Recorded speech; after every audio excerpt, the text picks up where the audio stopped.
gonna work. Get it working as much as you can. Or if you want to take your headphones off, and then we can let the hair blow. Aloha, folks.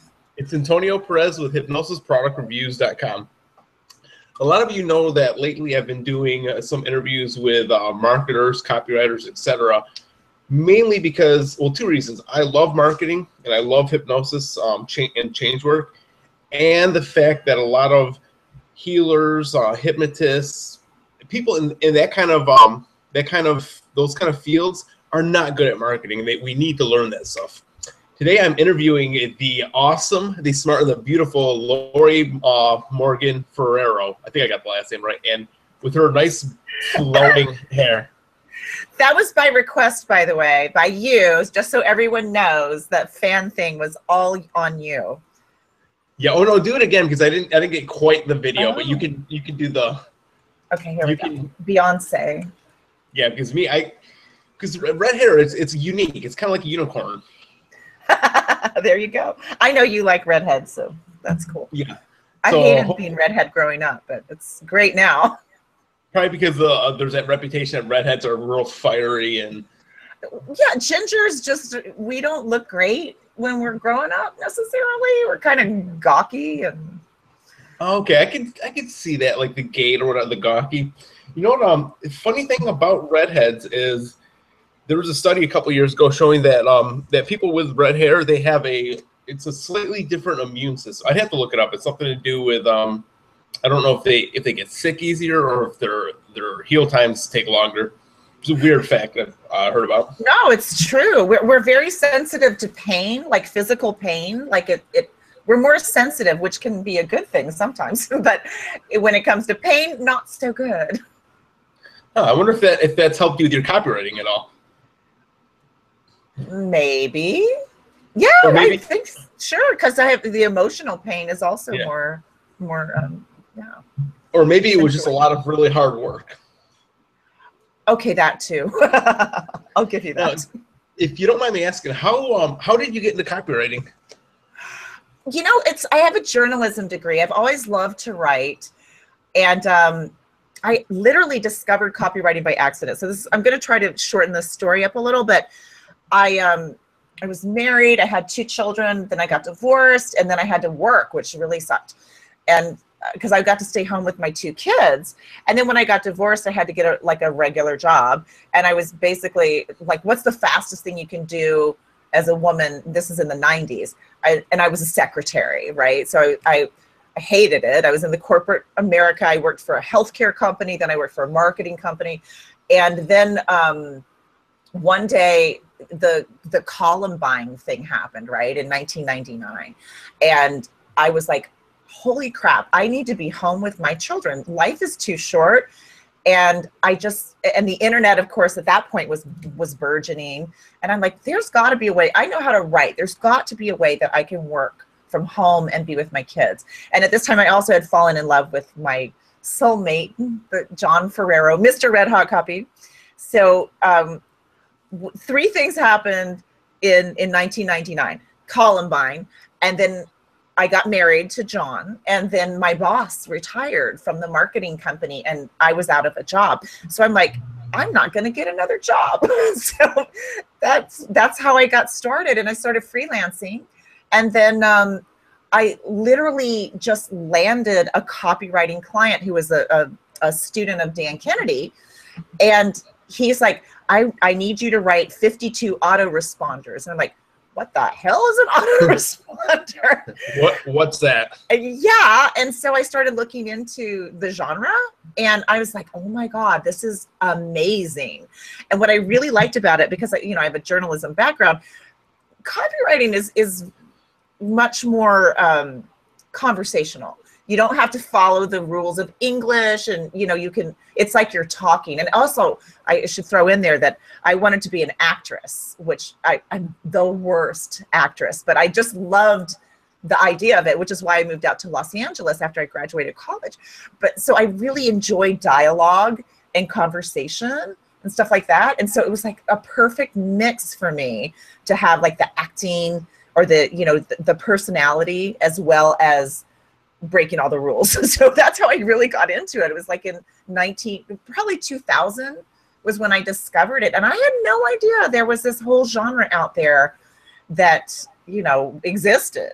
I mean, I'd seen copy, but I didn't really realize people got paid so well for it. And that's how I stumbled into it. And I literally just like found out who the best of the best was, Gary Halbert, who I know you're doing a great piece on. I can't wait to hear what you do about that.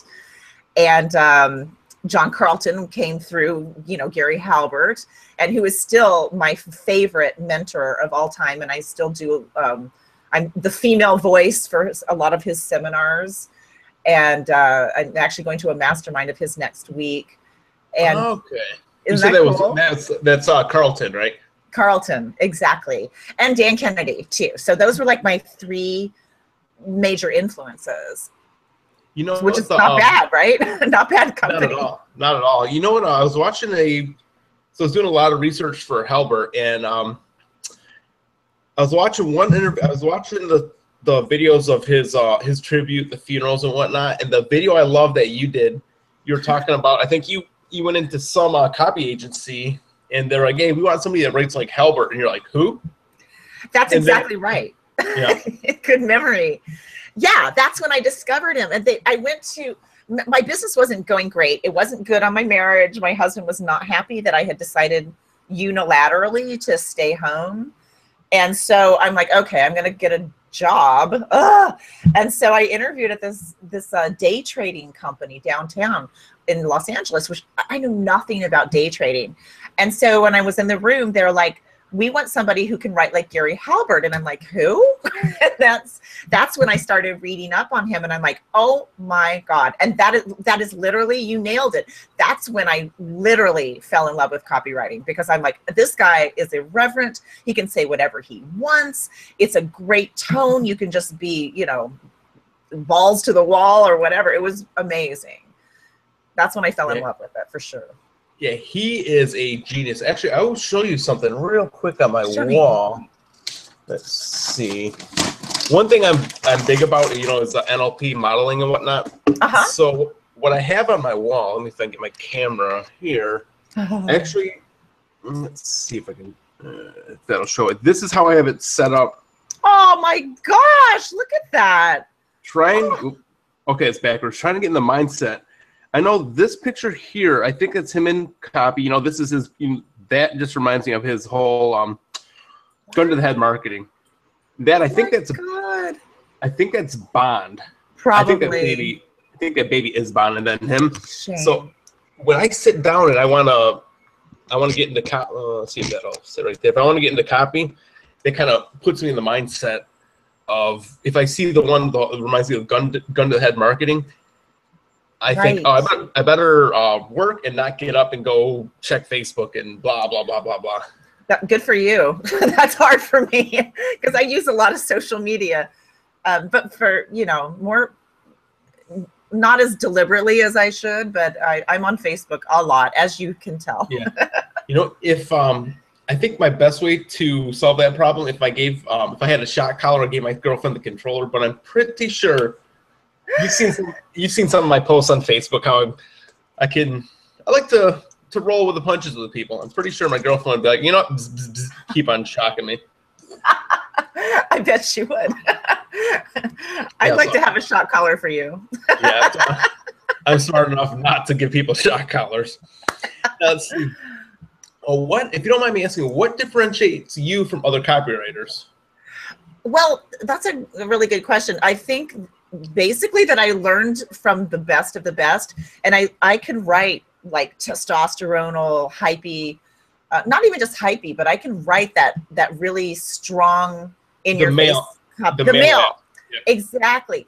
But I've learned from my followers and, you know, my community that I have a lot of women and a lot of like the woo-woo people. I have a very woo-woo side, and they don't like that. And so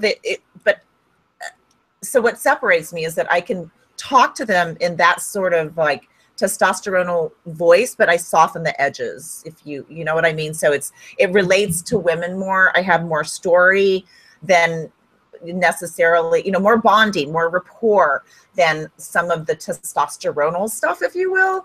But I know how to, I have the foundation. No, that's okay. I have that foundation. Yeah. So you can't be too soft when you're talking to women or woo-woo people.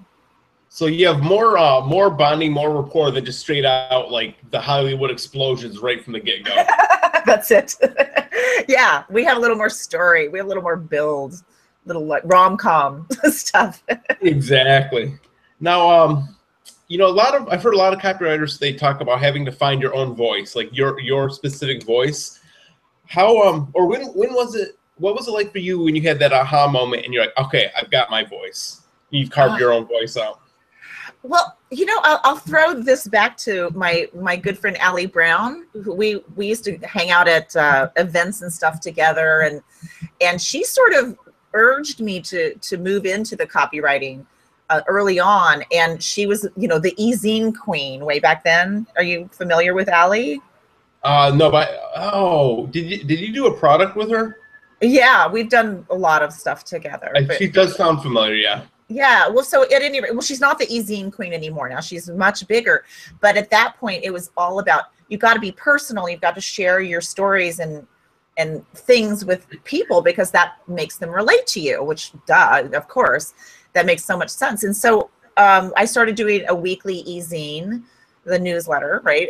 And now I don't do it as much because I do blogs and social media and stuff. Things have changed a lot since I started, but I realized that I needed to kind of have a more upbeat version of me, because I'm not always like upbeat, and I'm kind of an introvert, but people perceive me as an extrovert because when I'm out at events and stuff, I'll talk to anybody. I have no fear of going up to like the biggest person in the room and just like introducing myself.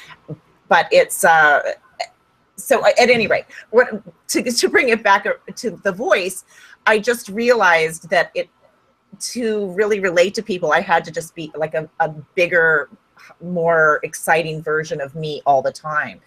And it's sort of, that again, goes back to my acting a little bit, just to delve into that. And that's it. It kind of happened, and I just realized that I have to put that voice on.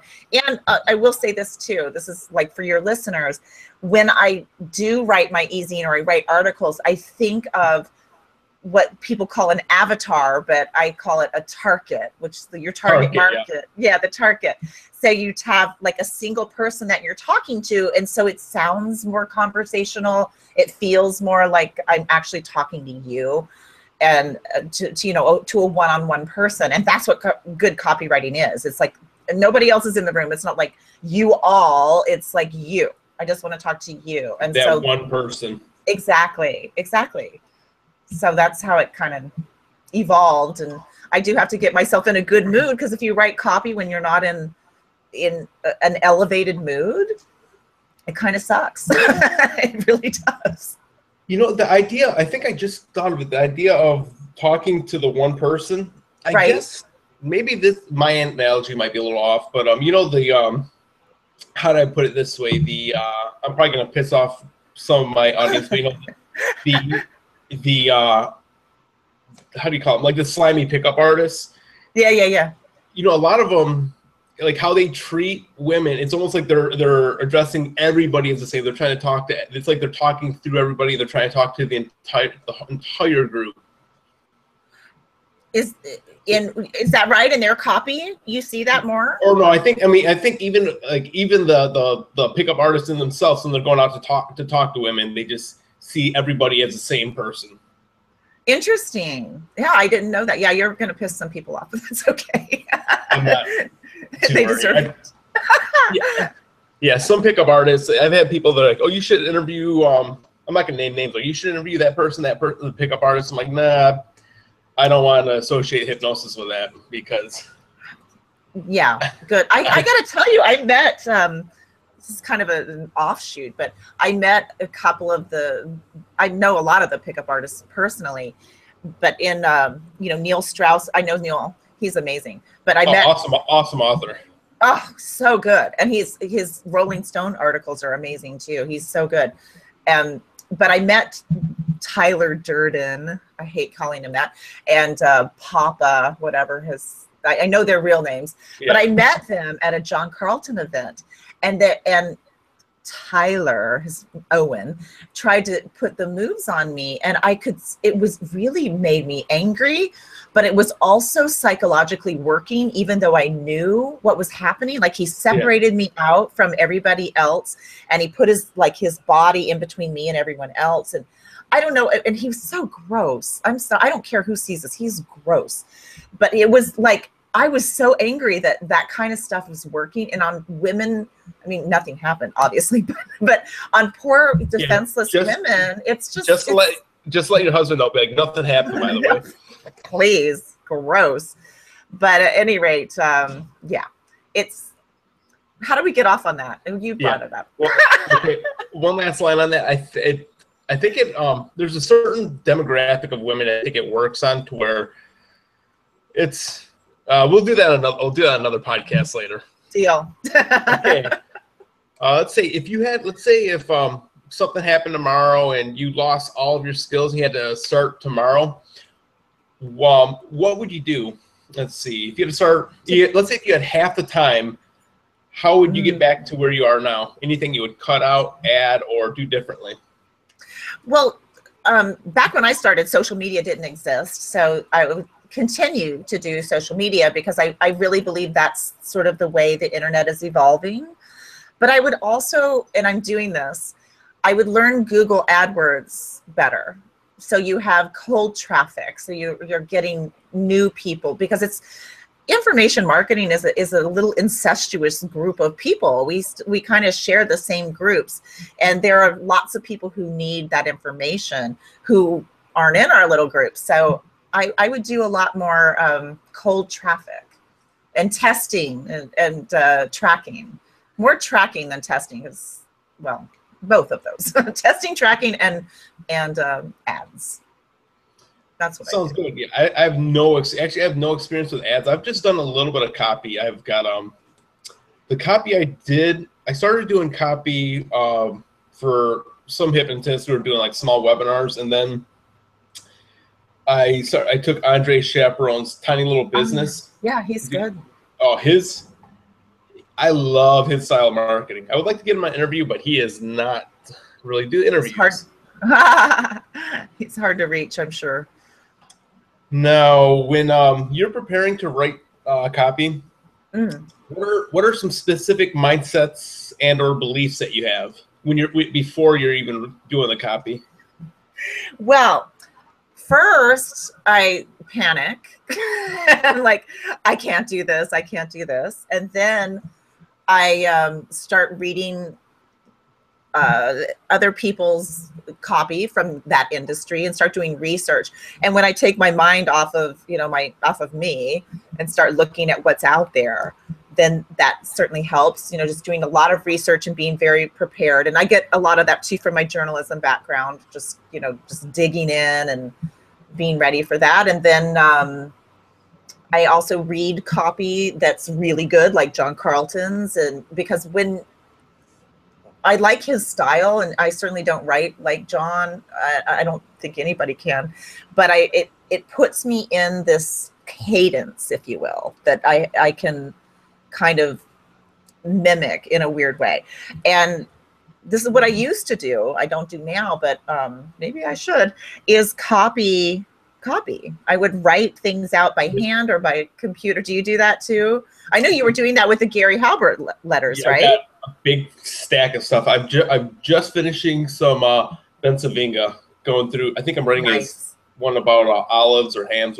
His letters are long. Yeah, yeah, no doubt. My hands after a while it starts looking crippled. Yeah. That's really a great tip for people who want to get better at copy. There's something that it kind of flicks on your copywriting mind in a weird way, and you see the skeleton of what's underneath in a weird way. An experiment I'm doing, I don't know let me see if I have this right here. Look, let me see. the experiment that I've been doing, because I was doing a lot of research in the neuroscience of it, and you know, what's his name? You know, Ryan Levesque. Oh yes, I do. Yeah. Yes, I do. I know the thing that's cool about him is he's real big into he's big into neuroscience. I think he used to teach neuroscience. So cool. I heard him talking about the whole aspect of the different writing copy by hand, that it obviously has there's something going on in your brain. So I was looking into some of the research. Let me see if I can find this. This is a big jumble of stuff. I might be able to show you. What I've been doing lately, there's this science out there called TDCS, transcranial direct stimulation. It basically uses a very slight current with electrodes on your head. Wow. I think it's like 8 volts at like 2 milliamps, so it's really, really slight. But they're doing a lot of research showing it's good for depression and anxiety, cutting learning time in half. So I've been using that while I'm doing copywriting, trying to see if that'll help any bit. That's cool. I'm a big nerd. Just in case you haven't been able to tell, I'm a huge nerd. So I love, if I can find a way to speed it up, all the better. Absolutely. Well, I think you're speeding it up with the typical way, you know, by learning a lot. You're really like immersing yourself in marketing. So that's the best way to do it. I agree. Totally. Now let's see. Okay, going through these questions, have everything. Oh, okay. I was gonna ask, how much time do you have left? 15 minutes. Okay, perfect. Now, what are some specific exercises you've used and or created that people can use to improve their copywriting? Well, we just mentioned, of course, copying things by hand, right? Yep. Or you can even, I've got to tell you, even if you do it on a computer, you're still going to get some benefit just because you're going to see the patterns emerge. So I still think that that's, either way is a good way. I think you're probably right that handwriting has some other benefits that come through as well. So it's probably best, you know, to get the most bang for your buck, to do a little handwriting. Really, really focus on your target or your avatar. Do target market research, because you're talking to specific people, and when this is something I'm learning through Google or through AdWords, actually from another mentor I'm working with, Armand Morin. I don't know if you know Armand, but yeah, he's amazing. And it's sort of like imagine how people are typing in questions they want to learn about on Google. So it's not just a keyword, it's a keyword phrase like, how do I lose belly fat? How, you know, those kinds of things, and be a little more in the skin of your target, your avatar. I think that's a good thing. Oh dear, something just happened. I can. Oh. Oh, that's my next event. Okay. Okay. Sorry. Like, oh, different event. Oops.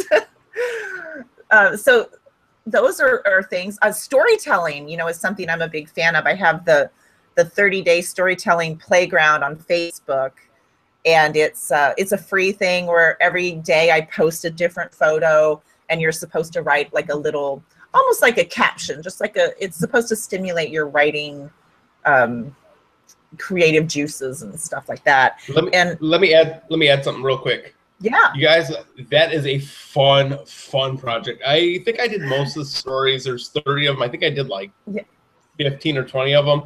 You were good. When you do it again, let me know. And folks, look above or below this video if you're on the podcast on my website, and I have a link to the awesome. to the group on there. It's a great exercise.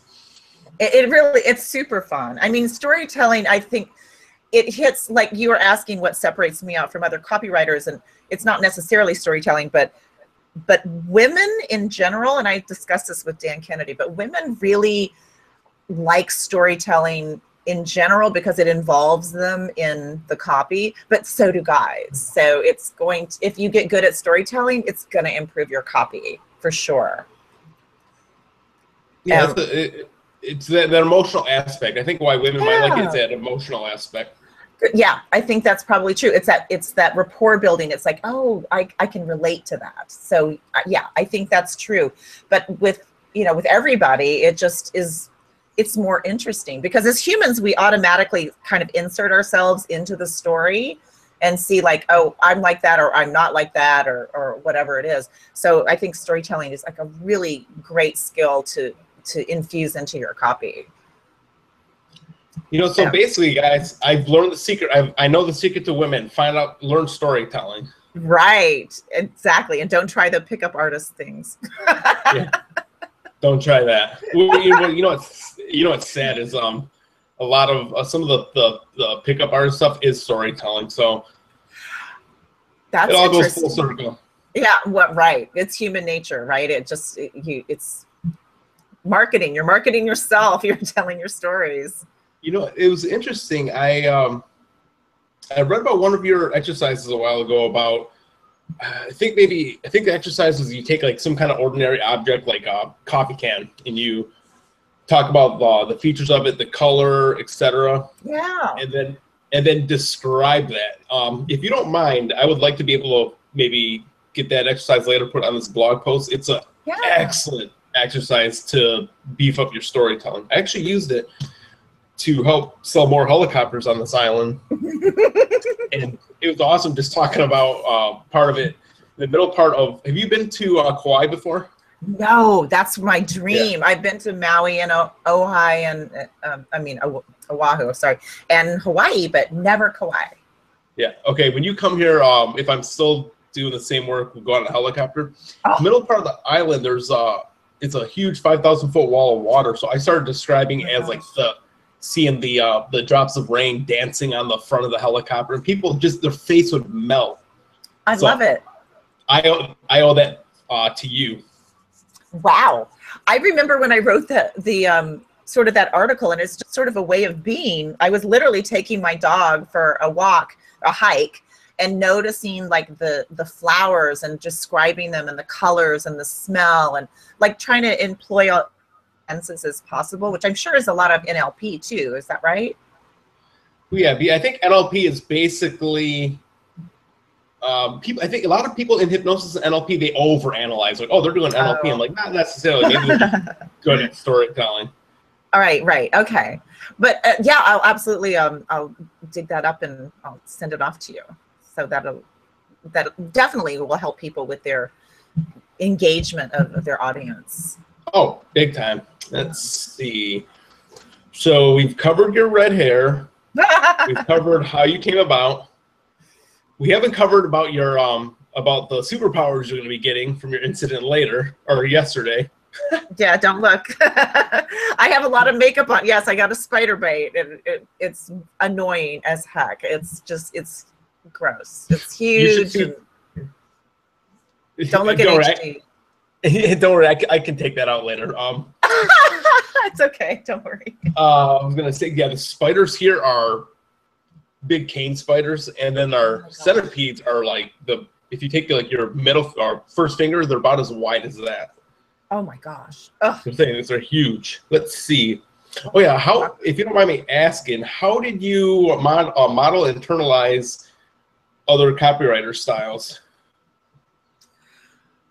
Well, here's the thing. I can't really say that this is something that will translate to your listeners, but I have a strange sort of gift to, when I start reading somebody else's copy, I can kind of like a chameleon, I can kind of emulate it. So like a lot of my clients are stunned that I can copy their voice after like reading stuff they've done or talking to them on the phone. So I can't really say that, it's something that's teachable. It's just it's kind of a weird quirk that I have. It's when I listen, and that's another reason I wanted to be an actress. But again, like I said, suck.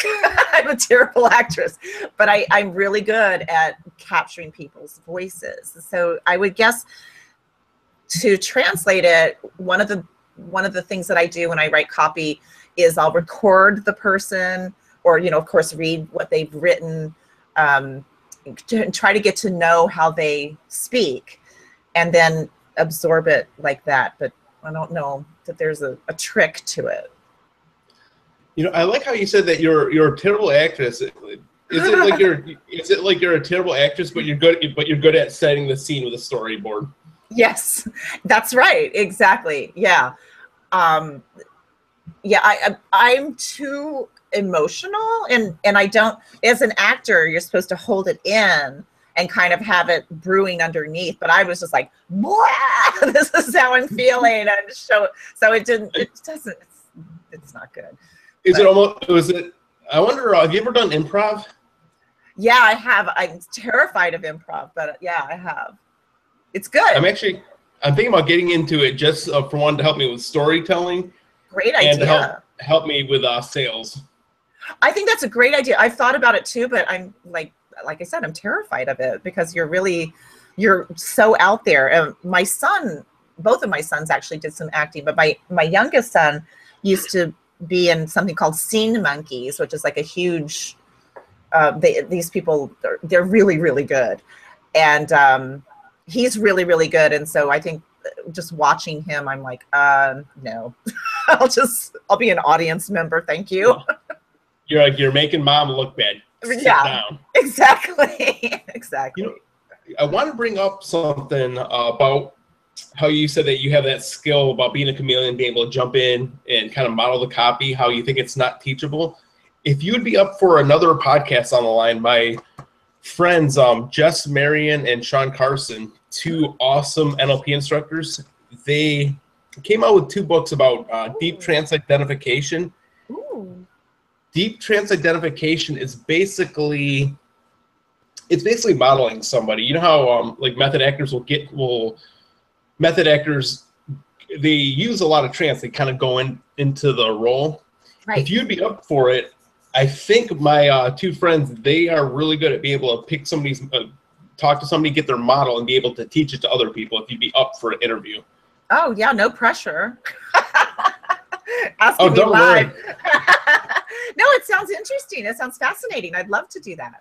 Yeah, what I'll do, there'll be something down the line. I'm actually using that.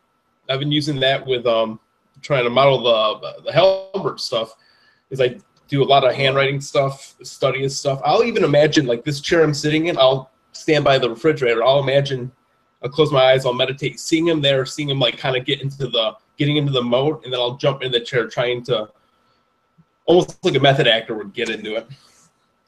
That's awesome. Did you know that John Carlton would literally, like, he'd get a job and he would stalk the computer like an animal and get like really mad because he says he's mad because he took the job.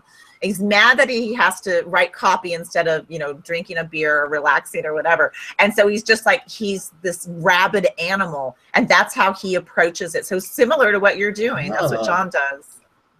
God, yeah. Geniuses think alike. Hey. He's probably pretty humble like me too. He's actually a little more humble than you. Okay, that is good. I can imagine. I can totally imagine that. He's a great guy.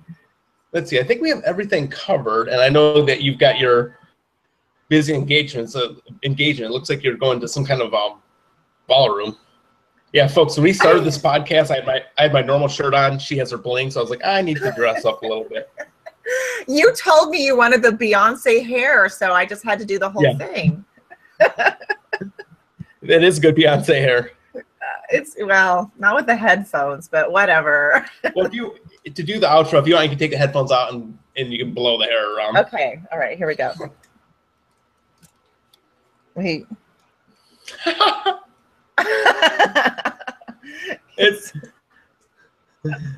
That's perfect.